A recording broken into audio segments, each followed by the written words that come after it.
তিথিকে কোলে তুলে এনে একটা রুমে নিয়ে আসে অর্ণব। তিথিকে ধাক্কা দিয়ে বেডে ফেলে দিল অর্ণব। তিথির শরীর থেকে আঁচলটা সরাতে নিলেই তিথির শাড়ির আঁচলটা ধরে ফেলল আর বলল, অর্ণব, কি করছো তুমি এসব? ছাড়ো আমায়। তোমাকে আমি কতবার বলেছি যে তুমি শাড়ি পরবে না, তাও তুমি শাড়ি পরো। তোমাকে বলেছি তুমি শুধু আমার সামনে শাড়ি পরবে, অন্য কারোর সামনে না, তাও তুমি সবসময় এই কাজটা করো। তাই আজ তোমাকে শাড়ি পরার মজাটা বুঝিয়ে দিয়ে এসেছি তিথি বেবি। অর্ণব, আমি বুঝতে পারি না শাড়ি পরলে প্রবলেম কোথায়? কি হয়েছে শাড়ি পরলে? শাড়ি পরলে তোমার পিঠ পেট অনেকটা দেখা যায় আর তোমাকে অনেক হট দেখায়, আর এগুলো অন্যরা উপভোগ করতে চায়। আমি চাই না তুমি শাড়ি পরো। পাগলের মতো কথা বলবে না। আর এখন এগুলো কমন, সবাই এইভাবে পড়ে। এই নিয়ে আর কোনো কথা শুনতে চাচ্ছি না আমি। ওঠো, ওঠো আমার উপর থেকে, ওঠো বলছি, তা না হলে আজই ব্রেকআপ করব। অর্ণব উঠে গিয়ে বলল, সবাই পরবে বাট তুমি না। আমি 1000 বার পরবো, তোমার কি তাতে? আর শোনো, তোমার সাথে মাত্র আমার 4 মাসের রিলেশন, বেশি অধিকার ফলাতে চাইলে শুরুতেই ব্রেকআপ করে দিই। কথাটা বলে তিথি অর্ণবকে ওখানে রেখেই চলে যায়। আপনারা তো তিথি আর অর্ণব ওদের সম্পর্কে তো কিছুটা বুঝতেই পারছেন। তিথি এবার অনার্স 3rd ইয়ারের শেষের দিকে, বলতে গেলে 4th ইয়ার। আর অর্ণবের সাথে তিথির এক কলেজ প্রোগ্রামে দেখা হয়। অর্ণব ছিল সেই প্রোগ্রামের প্রধান অতিথি, আর ওই অনুষ্ঠানে তিথি ডান্স করছিল। সেই থেকে অর্ণব তাকে পছন্দ করে।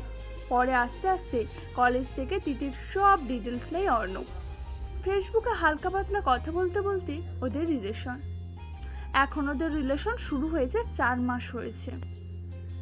আজ অর্ণব তিথিকে ওর এক ফ্রেন্ডের বার্থডে উপলক্ষে একটা ক্লাবে নিয়ে এসেছিল, আর ওইখানেই তিথি শাড়ি পরে এসেছে। তাই অর্ণব সবার সামনে তিথিকে কোলে তুলে ক্লাবের উপর একটি রুমে নিয়ে আসে। আর পরের কাহিনী তো আপনারা জানেন। তিথি এখনো ক্লাবে ফ্রেন্ডের সাথে এনজয় করছে, আর এই ফাঁকে অর্ণব লুকিয়ে তিথির বাসায় যায় আর আর তিথির সব শাড়ি কেটে কুচি কুচি করে রেখে আসে অর্ণব, যেন তিথি আর শাড়ি না পরতে পারে। তিথিকে অর্ণব অনেকবার বলেছে যেন শাড়ি না পরে, বাট তিথিও বলে দিয়েছে ওর শাড়ি পরবেই। তাই আজ অর্ণব লক্ষ্মী ছেলের মতো তার কাজ করে তিথির বাসা থেকে চলে এসে গেছে। এইদিকে তিথি পুরো ক্লাবে অর্ণবকে খুঁজতে ব্যস্ত। অনেক রাত হয়ে যাচ্ছে, পরে ওর বাবা মা চিন্তা করবে। কোনো উপায় না পেয়ে শেষমেশ ফোন দিল অর্ণবকে। ফোনটা রিসিভ কর ছাগল, আমাকে একা রেখে কই গিয়ে মরছিস? তিথি রাগে কি বলছে ও জানে না। ওর এখন রাগ, ভয় করছে। ক্লাবে অনেক ছেলেই তার দিকে কেমন ভাবে যেন তাকিয়ে আছে। অর্ণব দেখলো তিথির ফোন, ফোন দেখেও রিসিভ করলো না। ও চাইছে তিথি যেন আরেকটু বিরক্ত হোক। মনে মনে শয়তানি হাসি দিল অর্ণব। আজ যদি তোকে সামনে পারি অর্ণব, তোকে শেষ করে ফেলবো আমি। কাকে শেষ করবে? আমার তিথি পাখি। তিথি ওর পেছনে তাকিয়ে দেখে অর্ণব এক হাত পকেটে আর অন্য হাত দিয়ে চুল ঠিক করছে।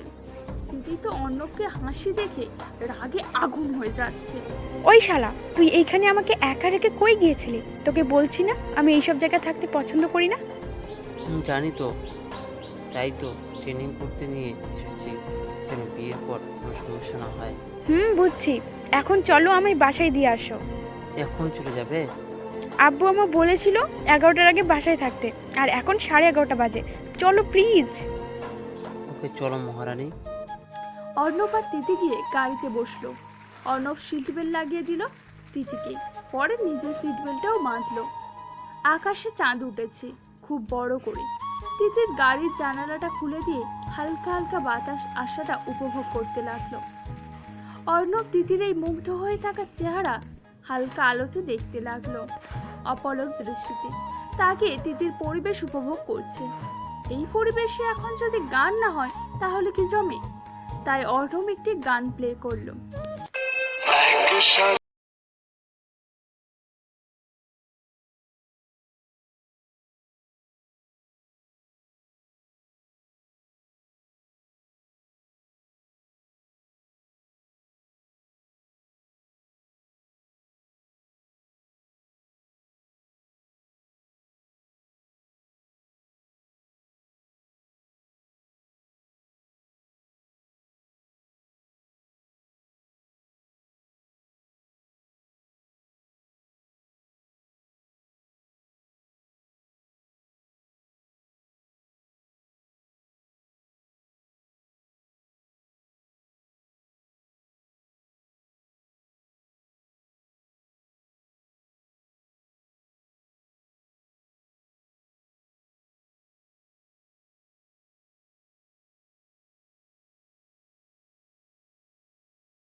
যেই গাড়ি থেকে নামতে যাবে ঠিক তখনই অর্ণব তিথির হাত ধরে টান মারে।